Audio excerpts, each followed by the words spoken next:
Why is my camera so bad?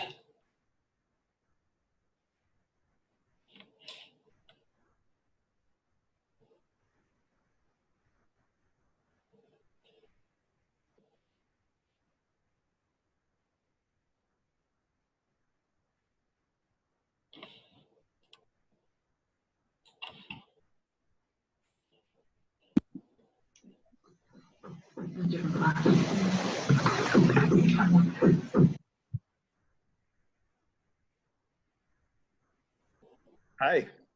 How you doing, Devin? Good. How's the shoulder today? It's doing all right. I look like a tough guy, don't I? At least you don't have one of those where you got to hold the little tennis ball or whatever it is out there on the end. Yeah. I think I'm supposed to be squeezing a ball regularly, but we'll see. Yeah, I fair don't know. enough. Fair enough. So it looks like we've got a few people: Caressa, Kirsten, Chris, Addie. Welcome, everybody. Can you guys hear us okay? Thumbs up. All right. Cool. We'll give it another minute to see if we can get some other folks to join in. You do these kind of video conferencings often, Devin? Yeah, we use this a lot with the MBA. So lots of the classes will do classes like this or office hours or whatever you want to call it. Just since all of the students are spread out, this is a good way to Gotcha. connect. Well, you still don't have any hair, so that's Try to since grow it last I saw here. I get not as much as you do, but you. some things never change. Yeah, that's for sure. That's okay. I Yeah, should right. probably turn off the light behind me a little bit just so I don't have the glare, but I'll just stay up here. Hopefully you guys can see me okay. It's Yeah, no, not the you look best light fine. here either. So Works great. pretty relaxed here. It's been having to sit upright, so I've been in my Chase Lounger for days now. So Right. not the best for sleeping, but it works. Yep. So Perfect. how's things at Western? Western's good. You've been there a long time. Yeah, this is my 20th year, so uh, Yeah. we certainly the creation of the MBA has been big. We had the governor on campus last Wednesday. I think it was Wednesday, talking about the outdoor industry in general, promoting our MBA as well. We've got an engineering building going up right now, Nice. so all sorts of good stuff. It's just Things it's things just are busy. happening. It's good stuff though. Good. Good for you. So And all the kids are out of the house now, right? yeah, yeah. Alan and Alyssa are in Utah. Shearston's in Michigan. So Crazy. I don't know how the kids get older and we don't, right? Right. Or Not at something all. like that. Something like that. So what time is it? 6:01. Yeah, let's go ahead and get rolling. So let's see. 1, 2, 3, 4, 5. There's one person that I'm not. No, I guess I see everybody so far. So there's more waiting. I'm not sure how that happened. I thought everybody would just kick in. Do you have to let them in or something? Apparently, I thought I had let everybody in and just kind of let that go, but apparently I'm still learning here. So welcome to the rest of you who I didn't say hi to a minute ago. Welcome, glad to have you. Did the wave mean you can also hear and not just see me wave? Yes. All right. Perfect. Perfect. All right. So certainly special welcome to Devin. Devin, when were you in Gunnison, Crested Butte area? How long So ago? I was in, I was at Crested Butte Mountain Resort from 2002 to 2006. Okay. So, yeah, I managed what was the Sheraton, and then we rebranded it and independent made it into condos. The what's now the Grand Lodge Yep. up there. So, um, Yeah, had I think 3.5 really great years up there in Crested Butte, and kind of been in ski resorts. Hey, before that, I was in at the canyons in Utah, and now I've been at Schweitzer the last 12 years. So yeah, 12 years, time flies. yeah. Okay, perfect.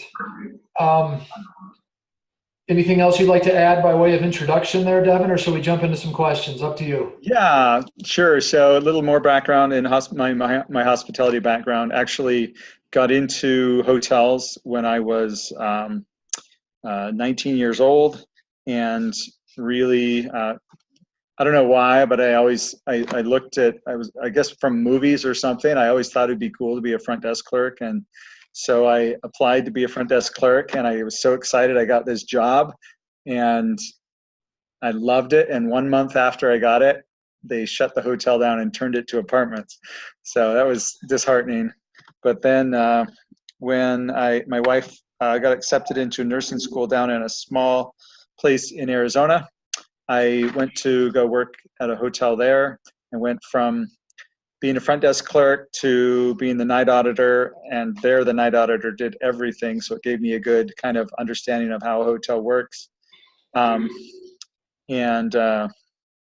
to date myself a little bit, that was back when literally we were handwriting reservations and in a big reservation book. And so all of my accounting on the night audit was done manually. But so yeah, so that was kind of my introduction. And then in Salt Lake City, I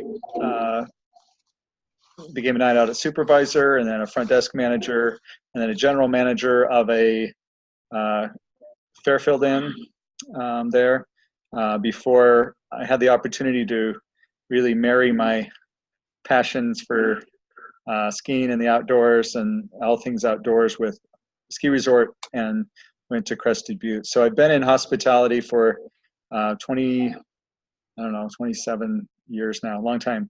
But so I've seen a lot of things come and go in terms of what is popular, and what people are looking for, and the different kinds of amenities that people are looking for.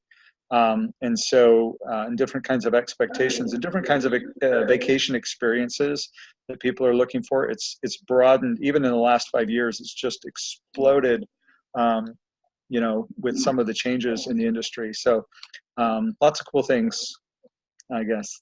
Yeah. That's Okay. a little bit of my bio. Yep, that sounds good. Thanks for providing that for us. So, I've got a handful of questions or so, things that we talked about earlier, Devin, just to kind of Yeah, prepare for this. sure.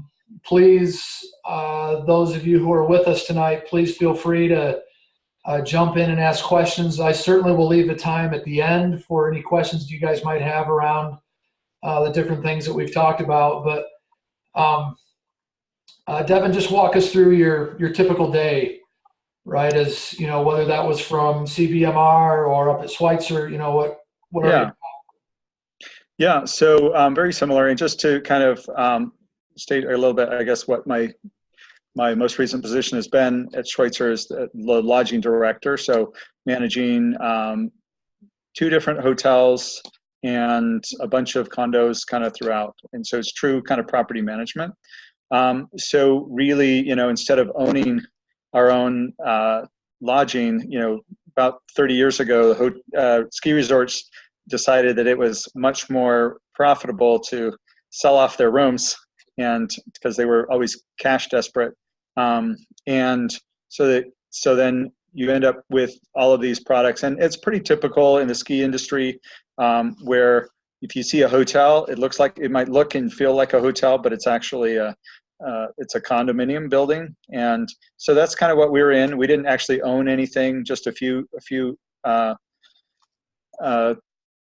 duplexes and stuff like that. But at Schweitzer, we just managed for other people. So kind of an integral part is having somebody that's just there to manage the relationships with your owners.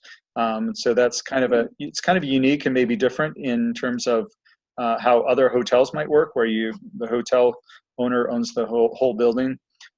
So it definitely plays into some unique challenges there. But anyways, that's a little bit of the structure there. But worked directly for Schweitzer Mountain Resort, and when I was at Crested Butte, I worked for an independent, and then worked for Crested Butte right at the end before I transferred. So, so typical day, it's what I like to say about the hospitality and the lodging side is that it's just the beauty of it, and the craziness of it is that it's always changing in terms of, what I start my day with is trying to look at what I call my house, right? How many people do I have in house? How many people are checking out today? How many people are checking in today?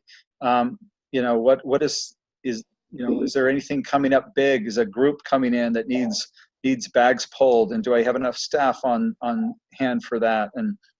And so constantly looking at the house, right? Because the house always changes. This time of year, it's pretty quiet. So we have a few people in, and they might be in, you wonder, well, why would somebody come up when there's nothing going on? There's nothing open. People try to get away for romance. Some people are there on business. And so, it's always nice to kind of know where our house is sitting, and, what kind of people are coming in. And that really dictates, it might dictate the kind of service we might need to give them or direct them. If they're with a group, we would put all their stuff together. If they're honeymooning, maybe we would try to put something nice in their room.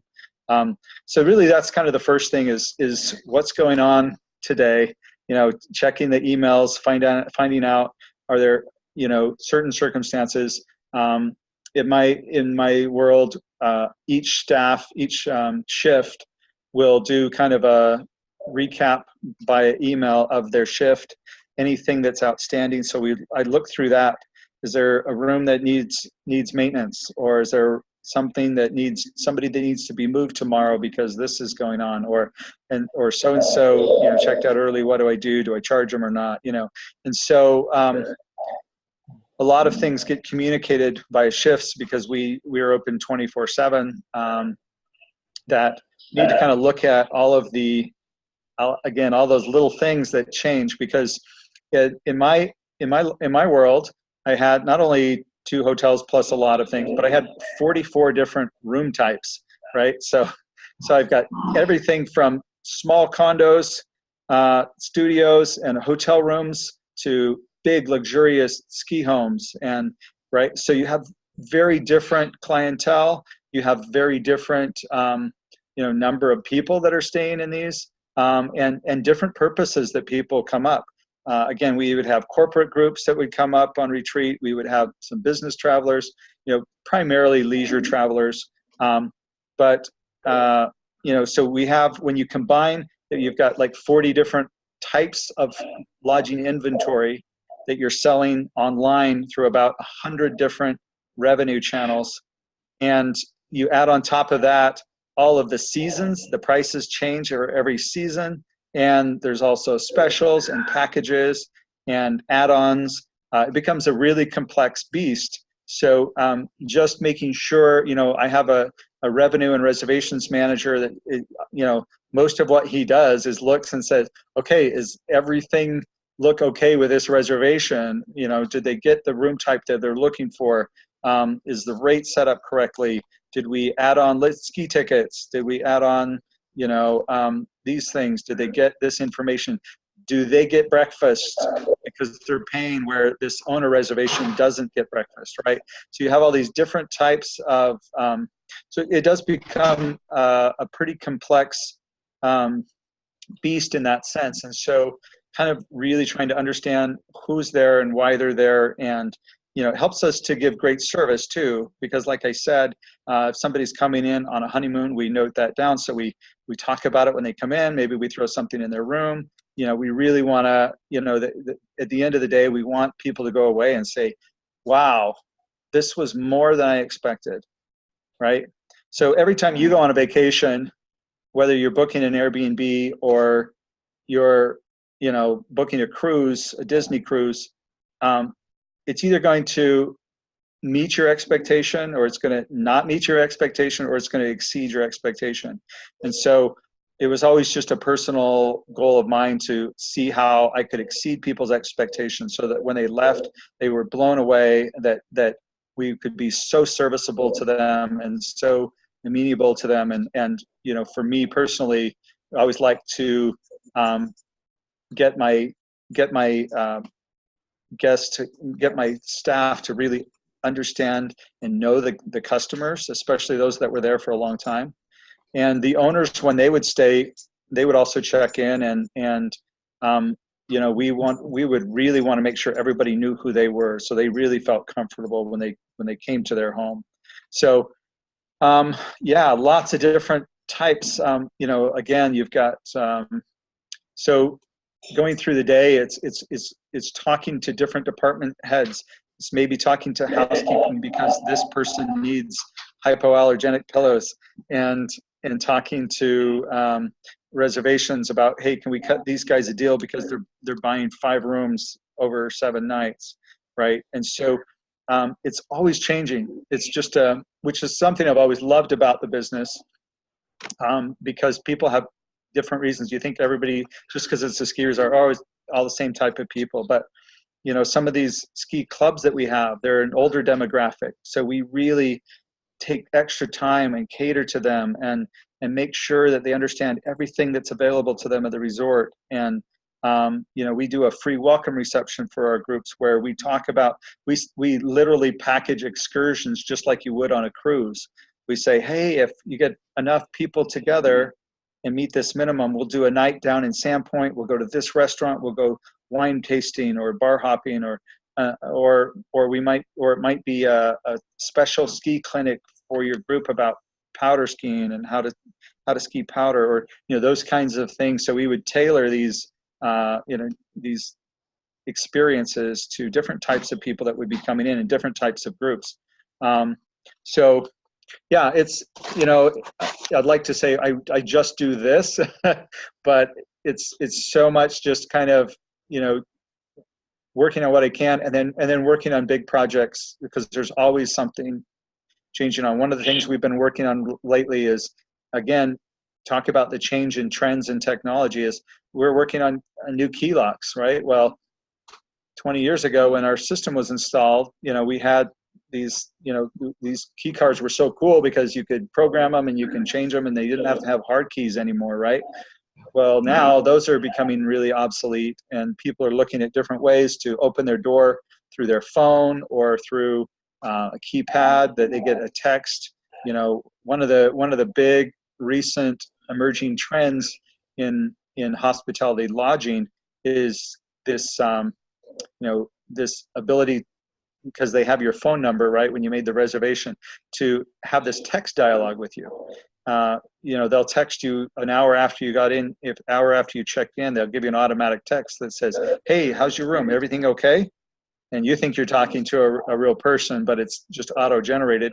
But if you respond to something, yeah, I need help. I was in Vegas recently and I got that text and I said, hey, I'm looking for tickets for this. And then you're right, then somebody actually responded and said, you know, try this or try this, you know. So it's kind of this new level of interaction where you can offer some upsell. You know, it's obviously there's money behind it, so there's money to be made. But if I can send out a text that says, "Hey, don't forget happy hour," you know, $2 PBRs, you know, at Taps Bar tonight, you know, then a lot of people kind of like that. So, but also what we're seeing is, you know, the access to units. Where we have the offsite condos, rather than having them even come up and check in anymore, we can, you know, getting keypads where we can text them. They can receive a text when their unit is ready. When the housekeeper keys in that it's clean, the guests can automatically receive a text. Hey, your unit's ready. Here's your code. You can go right to the door. So there's just a whole big changing shift, you know, with, you know, the last 20 years with what technology, with what the internet has done to lodging. I mean, you know, even 5 years ago, I was at a conference with, and where I listened to the CEO of HomeAway, you know, talk about they're changing their models to try to get more hotel on board. And he was mentioned, he's like, what do you think about this new startup Airbnb? And he's like, oh, this, everybody's so happy about this company. They don't even have any people on board yet. And then you see what, the proliferation of Airbnb in the last 5 years. And so a lot of what we do is we also represent our properties on all these different revenue channels, right? So on Airbnb, on HomeAway, on Expedia, on Booking.com. So managing that process and managing all those reservations, because again, sometimes they get different rates. It can become pretty cumbersome. So it's really just juggling what's the next biggest question mark on the plate most of the day, and then being there to help my staff when they need my support. I kind of like, somebody once told me, MBWA, managed by walking around, walking around the properties, finding out what's going on, interacting with one of my favorite things always to do is to interact with my guests that are I would see them in the restaurants and they just love that. So, yeah, it's really about, dealing with the next project or dealing with the next thing. It really is very different from a lot of jobs where what you're doing. You have a set list of tasks that you do the same tasks every day. It just is always changing based on so many different parameters. What special we're running that week, that maybe this particular package includes lift tickets for everybody, right? So then it's working out the logistics. Well, how do we get lift tickets for everybody that's in that? And how do we get that to this department so that they know, okay, so-and-so is going to come over and they need 12 lift tickets, and 2 of them are adults and 6 of them are kids or whatever, And so it's constantly working out, new ways to try to bring in business and get exposure and against your competition as well. Right. That was a lot. That was a mouthful. I don't even know if I said what I did during my day, but mostly office stuff, and trying to make people happy. That's what I do. I make people happy. Right. You talked a little bit about the kind of the behind the scenes stuff. And you talked about lift tickets, kind of moving from place to place, kind of those behind the scenes things. Our main topic right now is kind of the back of the house. How do you make sure that people are communicating with each other and not even necessarily with you? How does that work for you? Yeah, so kind of like I mentioned, those kind of shift reports that we pass on, we also pass on to other departments. If there's something that's maintenance related, if there's something that's related to a different department, we'll be communicating those kinds of things at each shift. If there's something that my maintenance man needs, it's highlighted and he has to pay attention to it, or my housekeeping department. So we're constantly communicating the needs of the guest, because the front desk is kind of the main point of contact, right? And so then we disseminate that information out. But on the back side, you're right. There's so much setup, like I mentioned in the software, just setting up the rates, and this package includes this, and this package doesn't. Well, so thank goodness for technology, because I can now, if I have a package that includes rentals, I can, when that guest books, I can send an email directly over to the rental department and say, hey, so-and-so has purchased these rentals, or so-and-so has purchased a private lesson. And then that department can contact them and say, hey, I see you booked a private lesson. Let's talk about when you want to schedule that. Or I see you booked a massage. And so, it's cumbersome, but you have to offer all these other pieces, right? You have to offer massage. You have to offer lift tickets, and kinder camp is our childcare, right? And so having people have the option to opt into things like that when they book with us, that's where it really starts, right? Is the booking process. And so if somebody books and wants one of these items, wants to take a snowshoe hike, and they've said, yep, I want to do that. then you're right, making sure that not only we have kind of like a triple check system. So not only does that department get the email, what I have my night auditor do is run a lot of reports, right? And he'll disseminate the reports to, like, for example, the breakfast in the wintertime is included in our stays. If you're staying in this building, but not in this building, right? So if you're staying in this building, breakfast is included. So the night auditor then has to run a report each night that tells the restaurant, look, these are the people that are okay to have breakfast and how many they get. And then he'll go and give that report to the restaurant in the morning, right? So we're constantly in contact with the other departments, because one of the integral parts of the ski resort is that, I don't want to bring my wallet and pay every time. I want to just charge it to my room. Right. So we have little charge cards that we hand out at checkout that enable people to go to any of our outlets, and if they want to charge their dinner, if they want to charge these things, having that technology that interfaces where, again, I remember the days where they had to call over and say, hey, post this to this person's folio. Luckily now that can be very automated, and the restaurant charges can come over directly onto their folio. But again, the technology helps, once they've checked in, or let's say that room is getting cleaned today and but there's an arrival on it today. We call that a flip, if it has to be cleaned and before somebody arrives. Well, again, it's all technology that lets the housekeepers know in the morning what their house looks like. How many they can run reports and that tell them, how many people are departing today, how many people are staying over today, and then you talk about complex. The Selkirk Lodge gets service every day as a hotel. The White Pine Lodge are condos, they get service every other day, and the condos get service every fourth day. So you think how complex that is. They have to be on top of, and so luckily technology says, okay, today you have 2 stayover cleans in these condos, you have these units that are checking out, and these people that are staying over in these buildings. And so literally every day it's a puzzle in housekeeping to say, okay, I need this many people in condos, this many people in the Selkirk Lodge, this many people in the White Pine, based on what that day's workload looks like, right?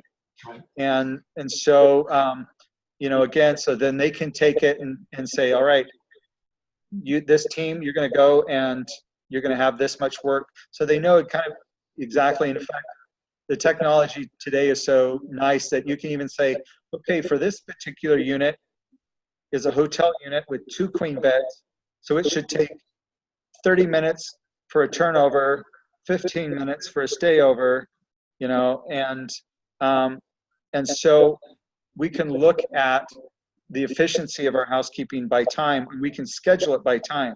So we can say, well, this crew, we're giving them, 570 minutes today, and that should take them until about 2 o'clock. So it is a very different world than maybe it was even 10 years ago, in terms of having some of that capability to do a lot of stuff back of house that we used to, again, and I was there, handwrite reports that, hey guys, this is what you need to do this morning. And so it really does help. But it's so much for the front desk clerks to try to understand and grasp all these different rates, all these moving parts, people coming and going. And yet at the same time, it's really fun and exciting because people that come to see us love it. And we get to be kind of their first face of their vacation.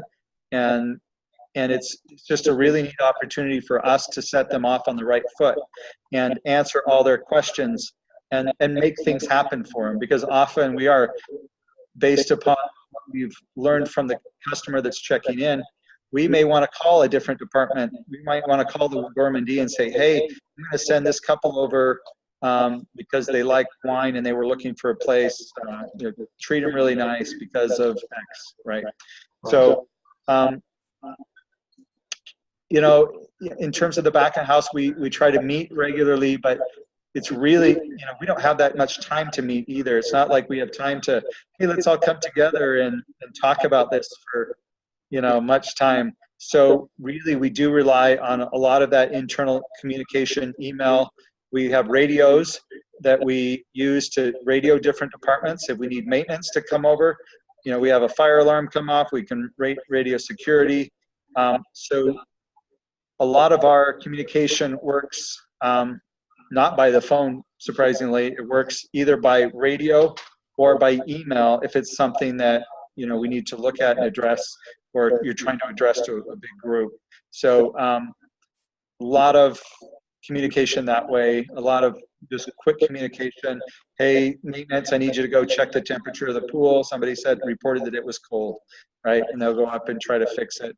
Having staff on site is a big benefit, competitive advantage that we have versus, just somebody who's renting a VRBO from an owner that's in Texas, because they might not be able to get somebody there to fix a broken pipe very quick, very soon. Does that make sense? Yep. Very good. So we also manage the public spaces. So I have crews that are constantly cleaning and stocking the bathrooms and keeping an eye, making sure the pool furniture looks straight, all that kind of stuff. Very good. Let's shift gears for a second, Devin. What kind of skill sets and personalities do you think work best in this industry? What I find in all the years I've been in hospitality is the people that like people, right? And it's crazy to say that, but I mean, yes, we need accountants and stuff like that at ski resorts too. So if you're not a people person, that doesn't mean that there's necessarily not a place for you. But in my particular world, we're so front and center with a guest. We need people that are passionate about people and really are comfortable engaging people and comfortable, striking up conversations about what their favorite ski run is and why, and it's the coolest thing for me. Like, I'm a big mountain biker, and when somebody comes in the summertime and says, we just got up here and we've got mountain bikes and where do we go? I literally spring from my desk and come up and show them the map, and I get my highlighter out. I say, you got to go here. You got to check this out. So having kind of that, the intrinsic point of this job is really seeing how happy you can make people on their vacation, right? And seeing what you can do for people. And so, that's the kind of the person that I think works best in the front of house positions. Now, I have housekeepers that are the shyest people ever, and I've been working on them to come out of their shell. But, it's great when you're passionate for the outdoors as well, because then again, you can talk to it all, right? I've always had this debate about hiring people that might have a great skill set, but have never been on skis before. And, by not really understanding the kind of the being outdoor enthusiasts, and I'm sure you guys are all outdoor enthusiasts. That's why you're at Western, right? That's where it's you relay your passion onto somebody else is the coolest thing ever. Yeah. So. Yep. Does that help?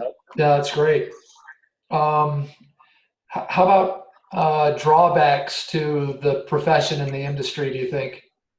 Some of the challenges that you've had and seen from others? I'm going to turn on a light here and see if I can get it there. There you go. Getting pretty dark here pretty quick. The challenges really are the challenges to the industry right now. So, for example, golf right now is really struggling, right? And some of those sports that have traditionally had a really expensive entry level point have been hard for people to really be able to get into, right? So, so the whole industry as a whole, the ski resort, is faced with the same thing. For the last decade, skier visits have been pretty flat. They're not growing a lot. So the big challenge for the industry is how do we grow and get new skiers and get people comfortable coming into the resort, you know, because when you think about it, you're telling people that have never skied before, okay, spend, you know, $500 to get warm, spend another, you know, $200 on tickets and rentals and lessons, and you may hate it. You might get cold, right? So I think one of the biggest barriers right now is how do you get people into the sport in an affordable way that we can actually grow the sport. So that's kind of the big picture, right, of the challenges that we face as an industry, because the only solution so far is people have been raising prices, right? So that's not what we want to do, but that's the only way to stay because costs also go up. And so the industry as a whole, along with golf and a few other, you know, are really finding themselves at a kind of a crucial point right now, I think. In terms of, you know, the challenges that I had, some of that chaos that I talked about, like, again, how much can you control the chaos? And sometimes it's hard on my staff when we can't deliver what they were expecting. I had some guests that were due to check into a unit that was a beautiful unit, and the owner at the last minute sold the whole unit and told us like at the last minute. So we had to scramble to move people to something that was something else. So, you know, when you can't deliver the great service, that's when it's hard. But really, so much better than any other job, you know, in terms of doing what you love. I mean, when you can go take a ski break in the middle of a day, you know, it's pretty darn good life to be in. When you can, you know, if you're working at a marina, you know, when you can get on that boat and go and explore and, you know, do those kinds of things, there's so much tied to it, and then the whole culture becomes a family, and it really becomes a very, you know, we joke about it, but our business is one of the few businesses that people come to when they're not at work, right? So after work, people will stay, the employees will stay and go to the bar and hang out with their friends. You know, on their days off, they're coming up and skiing, you know, so it becomes such a big part of their lives, and the people there become a big part of their family. So it makes it really, it makes it good in that respect. So challenging, you know, there's just always going to be some people that you can't please. There's a couple owners that no matter what we do, we can never please them. And so it's challenging. Sometimes dealing with homeowners associations, stuff like that, it's really boring and not fun stuff. Yeah. So there you go. Very good. Okay, let's, how about from you guys? What questions do you have for Devin? Hey, Devin, I have one. Thanks for being here tonight. Hey, thanks. What we're working on the back of house and what that looks like and what that experience is for resort employees. And to Professor Nelson's point, what might be one current area or zone in the resort that maybe you say you wouldn't take this cohort of people around right now that's maybe in less decent shape or is under construction or is underutilized? What might be a current example of that? I'm sorry, let me try to understand a little bit of a type of an area in the back of house that's underutilized. That's correct. So say a place is under construction or they're maybe a little disheveled from time to time. if that exists. It might Yeah, not. you know, probably the hardest back of house that to really get consistency with is housekeeping. Especially with like ski resorts, right? You're very seasonal, so you're hiring and training new people all the time, and because you can't always keep people employed year round, you're constantly training. And with housekeeping, you're just always challenged to get enough people through the door as well, because it's hard enough just to get people to come through the door. When I worked at Crested Butte, I'll be honest with you, I could not hire anybody to work housekeeping. So we relied heavily on H-2B visa workers, and they were making better than most positions around the resort. But it was just really hard work. And it's hard to find people that are willing to do that. So that's an area where we feel like we're constantly behind the eight ball. Every time we feel like we get caught up with enough staff, we have to lay them all off, and so the nature of the cyclical, whereas with like the front desk, a lot of them will go do something. They'll go work at a restaurant in the summer or take the summer off, and they'll come back. We get a lot more retention there, but housekeepers aren't typically skiers either, right? So trying to find housekeepers that are passionate about skiing, it doesn't, they're not the type of people that necessarily come through the door. So getting them to fit in. One of the things we just implemented was called our golden pineapple, and it was a pineapple. Pineapple is the symbol of hospitality. You guys all know that, right? Anyway, the pineapple had different levels: greeny and prepared and super and just has all these different levels to it. And the idea is that we would get, our hope is that people can come in and work as a housekeeper and realize, oh, you know what, there is a potential future here. If I just come back a few seasons, I could be on the staff that works year round, and I could work my way up into supervisors. One of the things I love about that industry is that we promote from within almost everybody. My current executive housekeeper was a housekeeper when I got there. Then she became she became a supervisor, and she became the assistant executive housekeeper, and now she's the executive housekeeper. My assistant executive housekeeper was a housekeeper that did the same ladder and moved herself up. So we're really trying to show them and value them, because it costs so much money to retrain them every time, right? So we're really trying to show them a path that they can just not look at this as a seasonal, and it's working so far. We've had, we've kind of expanded our core group of housekeepers from about 7 or 8 to about 12, and that's what we really want, is ultimately to give them full time. We want to give them benefits. We want to get them to a point where it's not valuable for them to leave, but it's just always hard. It's always the hardest part. In terms of the hardest part in the back of house, on the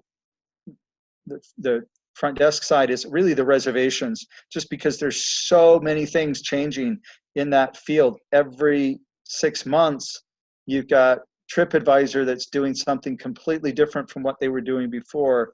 And how do you represent yourself on that site? And how do you compete against, who are you really competing against? So you can just never stay on top of it, right? So it's just a constantly changing marketplace, where ever since really 9/11 kicked that off, where after that people were afraid to travel. So at the same time, Expedia and Travelocity and those sites came on the scene, and they started discounting room rates ridiculously cheap, and America got hooked on them. And now they're so powerful that one of the challenges is to get even your own resort or your own hotel to have exposure, because if somebody Google searches the Hilton LA, they're going to get 5 ads for Booking and Expedia and everything before they even get the home site of Hilton LA, right?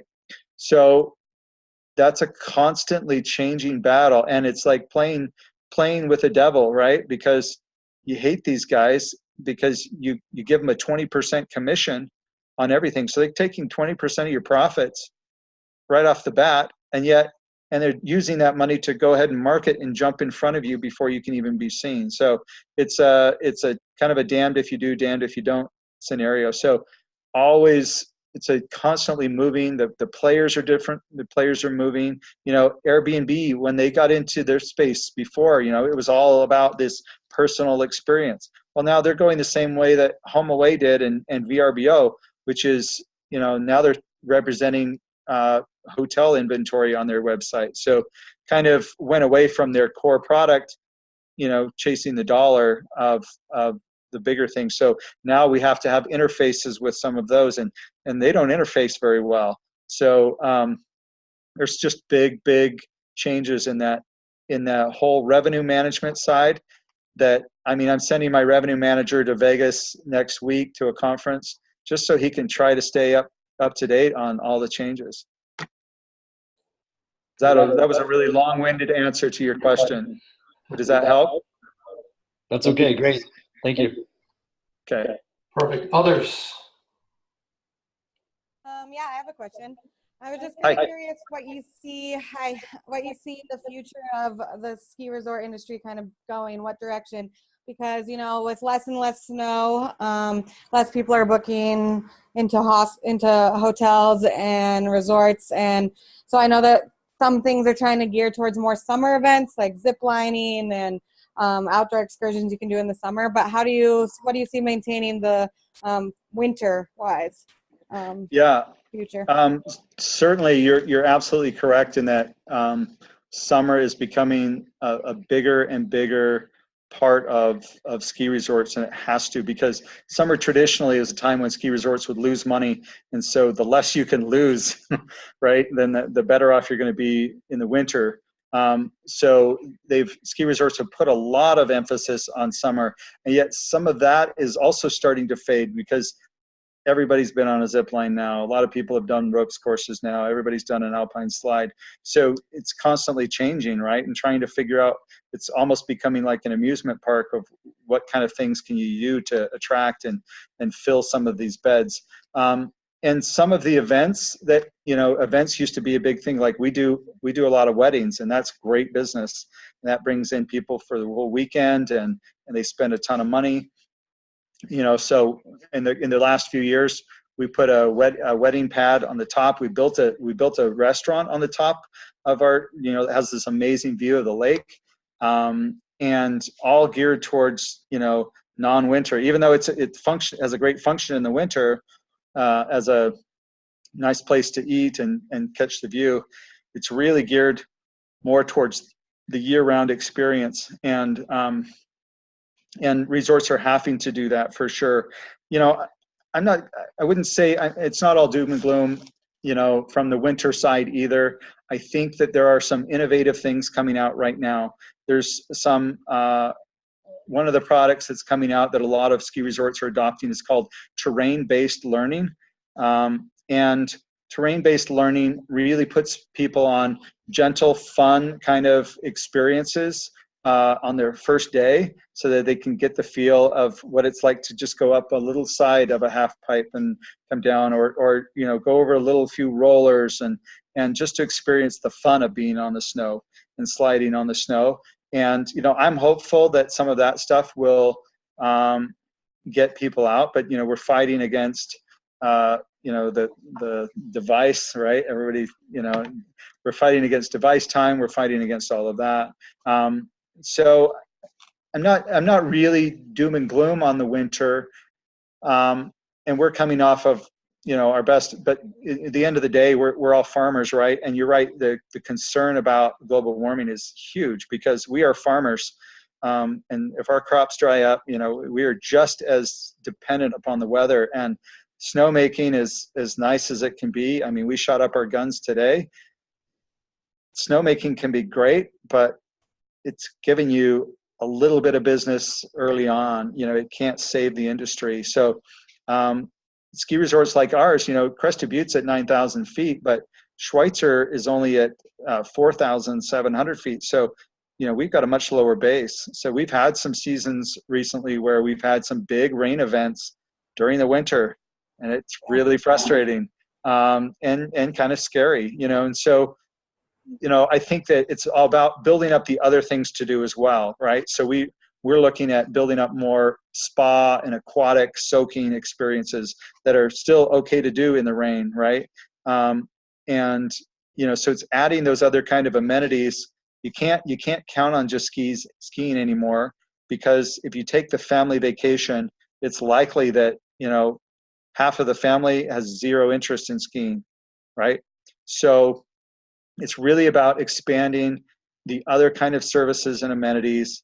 What else can you put? I mean, ski resorts are putting bowling alleys, at their resort in their villages right now, right? Stuff like that, different things to kind of keep the winter guests engaged, and so that it becomes, it becomes a little bit Disneyland-ish, right? But and you can say what you will about the big behemoths that have bought up all the ski resorts and the monopolies that have happened the last couple of years. That's probably, we haven't talked about that. That's a huge shift, right? With Vail and with Altera, you've got these monsters now, but they also at least have some understanding on what it's going to take to keep people. And I fear that where the real pain and the real suffering are the little mom and pops. They can't afford to replace a lift anymore, and so the sad casualty of I saw a stat that something like 2,000 ski resorts have closed in the U.S. in the last 2 decades. So a lot of small mom and pops just can't make it. So it's sad for sure. Does that help at all? Great, thank you. Yeah, thanks. There's some cool innovations coming out there in different kinds of lifts as well. Some really cool, new carpets that are coming out to make it easier for kids. We've expanded our carpet this year. And so there are some innovations on the ski resort side as well. I think that, a lot of that stuff will help too. Thank you. Very good. You're welcome. Anybody else? Have you guys found any success in any fun sustainability measures through either housekeeping or the hospitality side of the business? I know I actually work at Crested Butte Mountain Resort and with Jill Higgins, who I'm sure you know. Oh yes, I love Jill. Tell her I said that. So we I've tried in terms of housekeeping to, we tried to implement if you turn down service, you would get a credit in order to help sustainability, and we weren't able to quite get that figured out in terms of, like you've mentioned, all the coordination with housekeeping and then with that kind of coupon and retail and food and beverage. But I just thought maybe I'd ask if you guys had seen any success. Yeah, so we're actually just trying to move that. We're trying to finalize the same thing, and it's funny because in the last year, I think 3 different hotels that I traveled to offered a similar thing, and they were all offering something different. Put this little door hanger on your door, and if you don't, to reject service, and you'll get a voucher for $5 at the bar or something like that. I've heard kind of mixed results in terms of the success of that. A lot of people are okay with it, but a lot of people they don't see a lot of value in that unless it's we were going to do it at like $5, and it just, after looking at it and kind of asking a few sample people, they said, no, that's not worth it for me. I'd rather come back to clean press sheets, and so certainly that's where the industry, and it's a great point, that's where the industry is going. I saw it at the Kimpton, I saw it in Vegas, where they would offer you right at check-in, hey, I'll give you a food voucher if you decline, housekeeping service. But I think it's important to note that, again, a lot of people that still choose hotels like what the hotel offer in terms of that kind of service, right? And so, as to whether or not that was something, it's definitely something that everybody seems to be trying right now.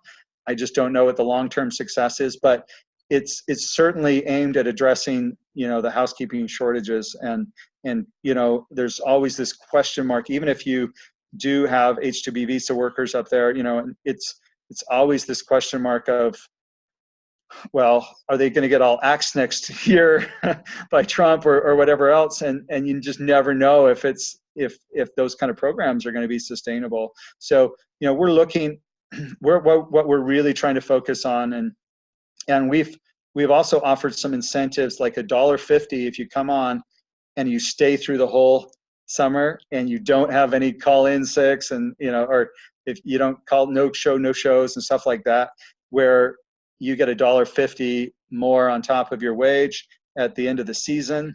And that's started to prove successful as well, because they know that they have to qualify for it. And in the past, we've always had people that would leave like in the middle of August to either go back to school or go back, to do things that some people just have to do that. But we found that we've been able to keep people that way.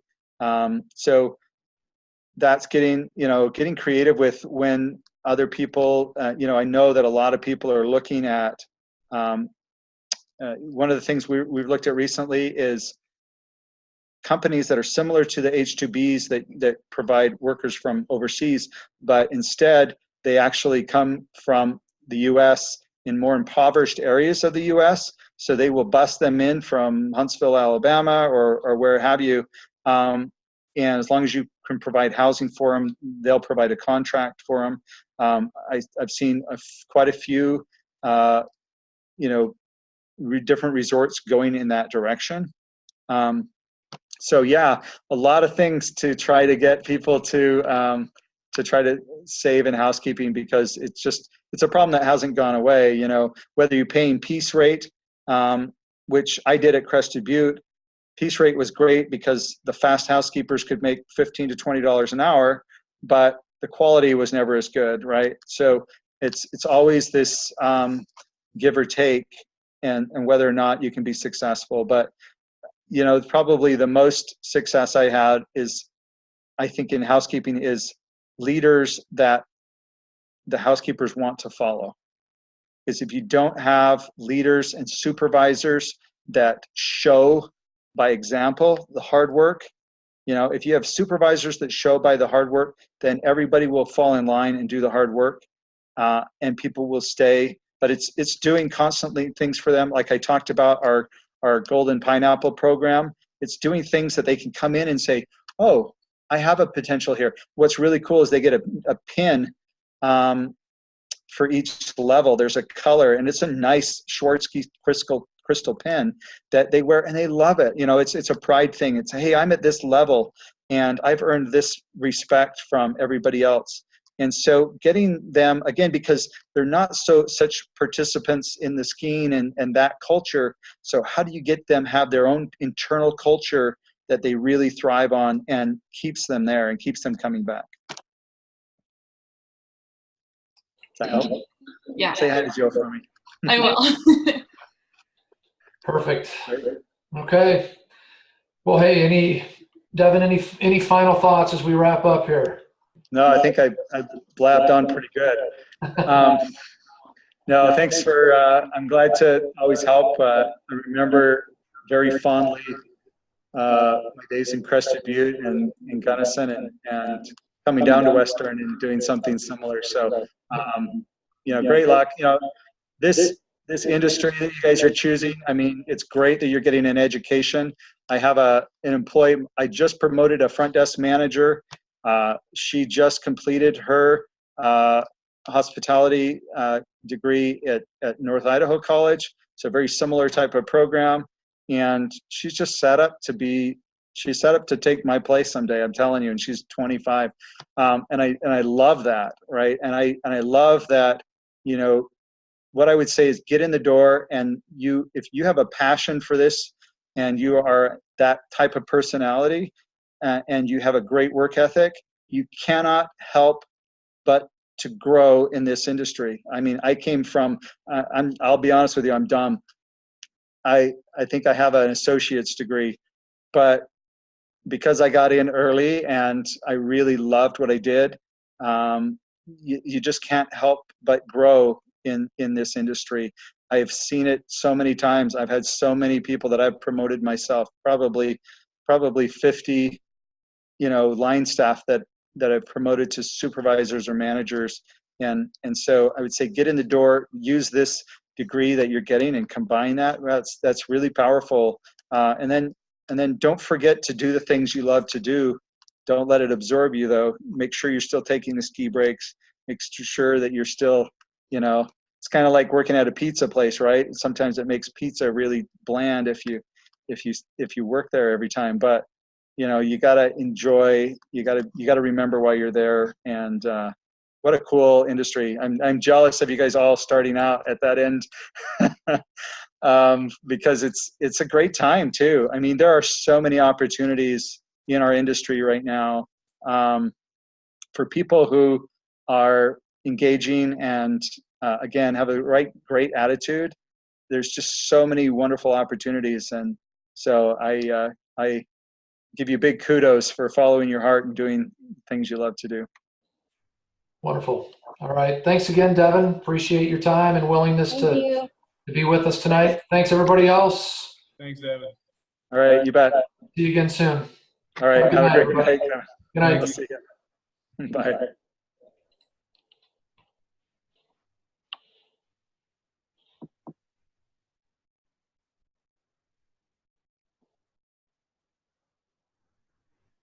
All right, Kevin. We'll see you. All right. Thanks, Devin. You bet.